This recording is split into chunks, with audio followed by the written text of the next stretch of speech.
पळून आपल्या या शांतीब्रह्मात पोहोचले. मग जेव्हा विजय प्राप्त करण्यासाठी मी जे करतो आहे ते योग्य की अयोग्य? योग्य. जे तू घडवितोयस ते तुझ्या मताने जरी योग्य असलं तरी वेळोवेळी देवतांना सहाय्य म्हणून आदागुदा महाविष्णू पाठीशी लागलाय.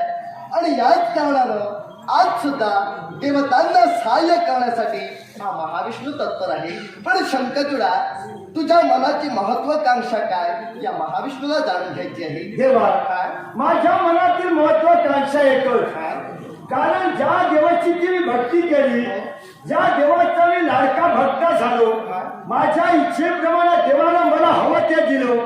मग देवा त्याचा जीवनात अनुभव कुठेतरी घ्यावा, यासाठी अनुभव घेत असतेवेळी इतर कुणाला माझ्यापासून त्रास होण्यापेक्षा तो अनुभव ज्या देवाला दिलो त्या देवापासून अनुभव घ्यायला सुरुवात झाल्यानंतर बरं ना देवा. शंकरचूडा, देव ठाई भक्त आणि भक्त ठाई देव.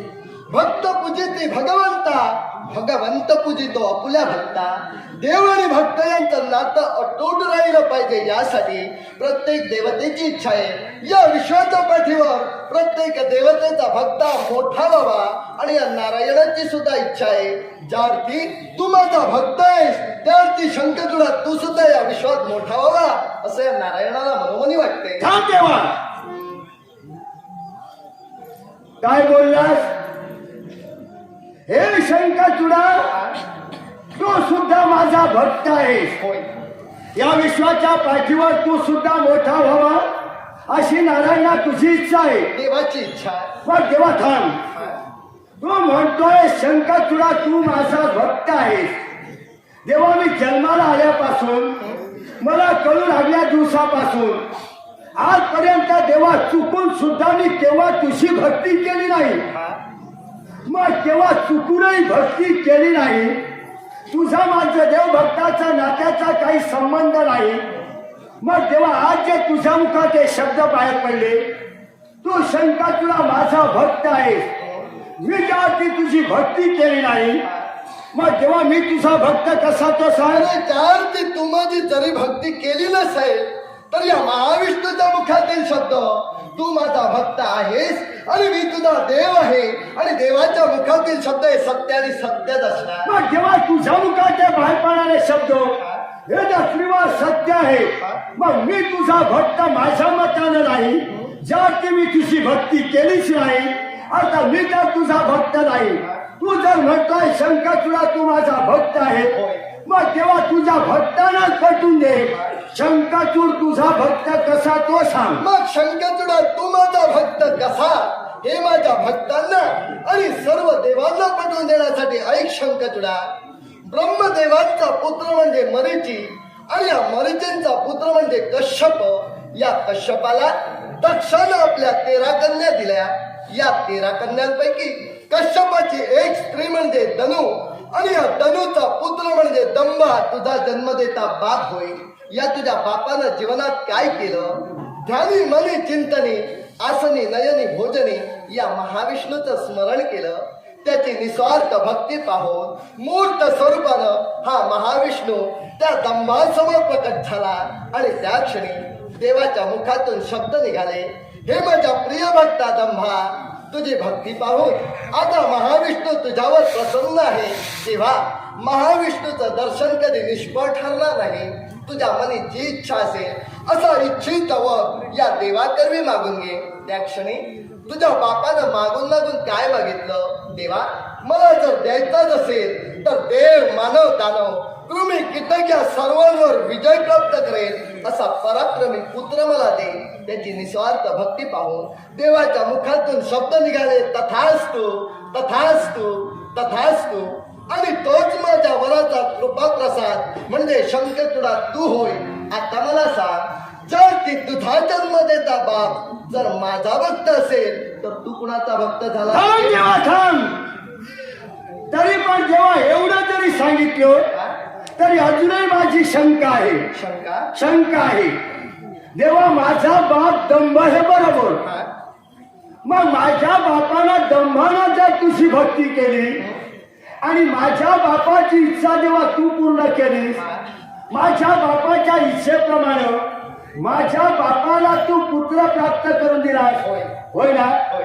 मग तेव्हा मला सांग माझा बाप दंभ हे मी सत्य मानतो आहे मग माझा बाप हा दानव होता का नव्हे, तुझा बाप दंबा दानव नव्हे. मग माझा बाप दानव न होता होय ना मग शंकर तुला दानव आहे मग तू म्हणतोयस दंबानं भक्ती केल्यामुळं पर्यायानं मी तुझा भक्त मानतो आहे मग माझा बाप दानव न होता मग शंकर तू दानव कसा हे जेव्हा तुझ्या भक्ताला अरे पटवून दे हाच तर तुझ्या जीवनाचा आगळा वेगळा इतिहास आहे आणि तुझ्या जीवनाचा इतिहास हा फक्त आणि फक्त महाविष्णूच जाणतो आहे.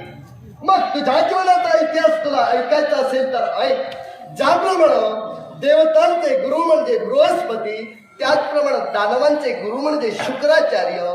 या दानवांच्या गुरूंना म्हणजे शुक्राचार्यांना तुझा बाप दंभ याने जीवनात गुरु मानिलं आणि गुरूंच्या सांगण्यावरून दनुकन्या रूपवती हिच्याशी त्यांनी विवाह केला.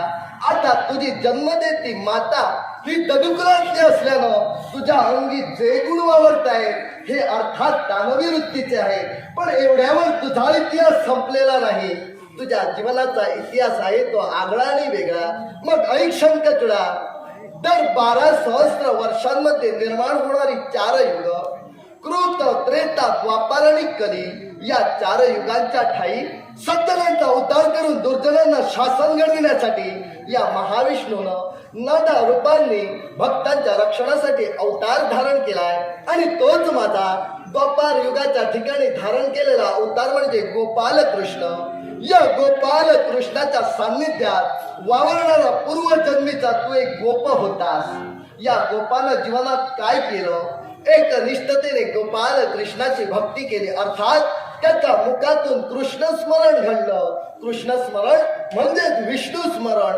पण एक दिवस त्याच्या जीवनात असा आला राधा आणि कृष्ण यांची रासक्रीडा सुरू असताना त्या गोपाचा हात राधेच्या पल्लवाला लागला. तक्षणी राधेचा क्रोध अनावर झाला. अनावर झालेल्या राधेनं रागाच्या भरात त्या दंबाला शाप दिला. हे गोपा, येणाऱ्या जन्मी तू एक दानव म्हणून जन्म घेशील.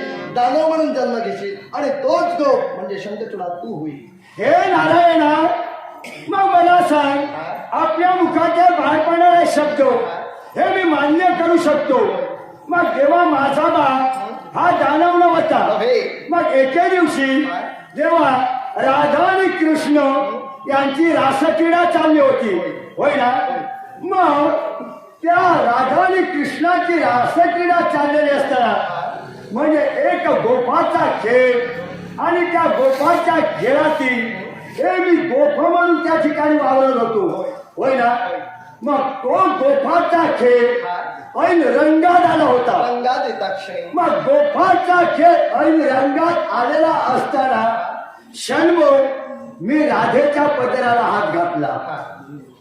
ज्यावेळी मी राधेच्या पदराला हात घातला माझा राग राधेला आला. राधेला राग येता क्षणी राधेनं मला शाप दिला. राधेनं तुला शाप दिला आणि तो शाप म्हणजे अरे तू एक गोप असून ज्यावरती ऐन रंगात आलेल्या गोपाच्या खेळात तू राधेच्या पदराला हात घातलास अर्थात याच्या पुढं अरे याच्या पुढे एक दानव म्हणून तू भिडशील म्हणून मी दानव झालो. देवा तू जे पटून तुझ्या भक्तांना दिलं हे मला मान्य आहे. पण यावरून तुझ्या बोलण्यावरून मला तर असं म्हणावं लागत आहे मी एवढे दिवस म्हणत होतो तुझ्यापेक्षा मी हुशार पण माझ्यापेक्षा तू हुशार. देवा शंकरचूडा, दंभ माझा भक्त होता आणि पूर्वजन्मी तूही माझा भक्त होता. जेणेकरून माझा भक्त या विश्वात मोठा व्हावा ही नारायणाची इच्छा आहे. पण जेव्हा तुझी जरी इच्छा असली असं जरी तू नातं पटवून दिलं तरी जेव्हा हे नातं तुझ्याशी मी नातं जोडून ठेवू शकत नाही. याला कारण काय? माझी तुम्हाला गरज असेल पण देवतांची गरज मला नाही. तुम्हाला देवतांची गरज का मला नाही ते सुद्धा सांगतो. मी ब्रह्मदेवाची भक्ती केली. देवानं आपल्याला असणारा श्रीकृष्ण कवच मला दिलं. ते श्रीकृष्ण कवच माझ्याजवळ आहे. मला मारणारा कोणी नाही. तुम्ही देव सुद्धा माझं काही करू शकत नाही. काम क्रोध लोभ मद मोहन मत्सर सर्वांतून जो मुक्त झाला तो ज्या विश्वात मानव म्हणून पात्रतेच ठरलाय. अर्थात जरी दानवी वृत्ती तुझी असली तरी ध्यानी ठेव तू ब्रह्मदेवांचा वर्दी.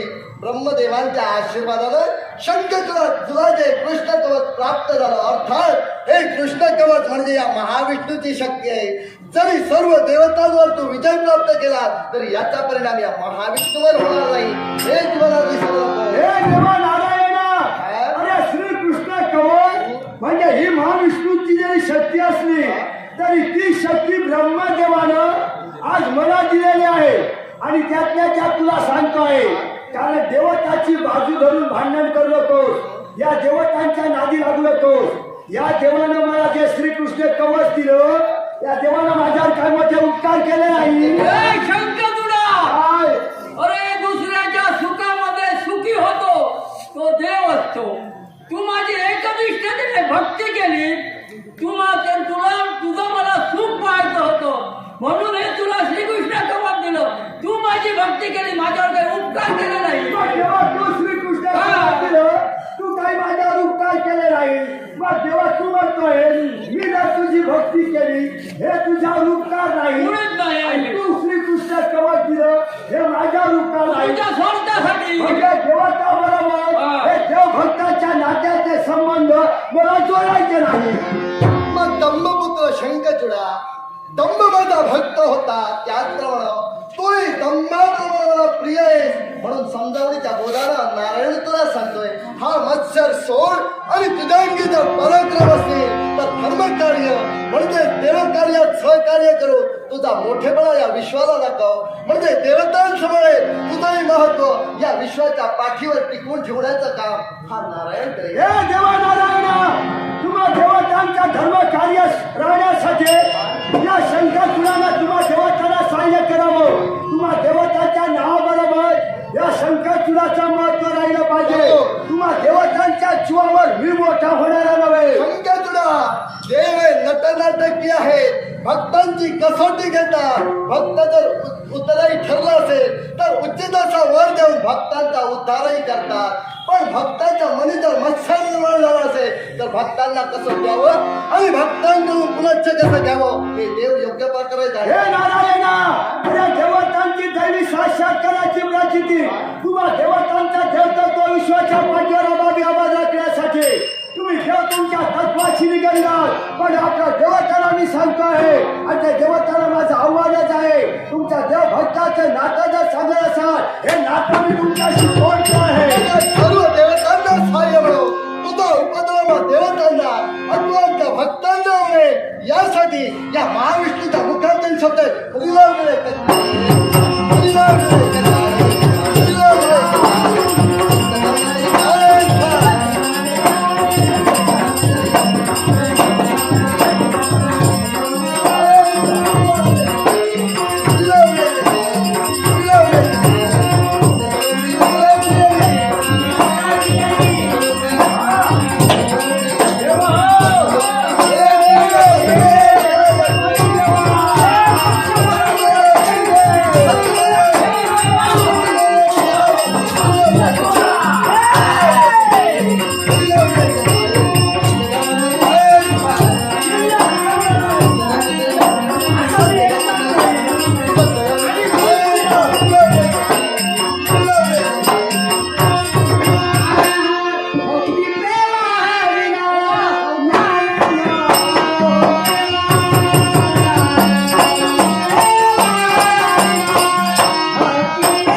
विश्वकारी आहे तेव्हा याचा उपद्रव कुणालाही होता कामा नये. यासाठी या विश्वकार्यात तुमच्या सहाय्याची आवश्यकता तेव्हा आहे. या अहंकारी भक्ताला शासन करण्यासाठी हा ब्रह्मदेव तुमच्या सोबतच आहे. तेव्हा भोलेनाथ योग्य समय येता क्षणी सुसज्ज असं देवसैन्य घेऊन तुम्ही याच्यावर स्वारी करा. चिंता करू नका. देवी लक्ष्मी या शांतीधामाची जबाबदारी हा नारायण तुझ्याकडे सोडली. तेव्हा शंकरचूडा येणाऱ्या प्रसंगाला सावध राहा. सावधान शंकर.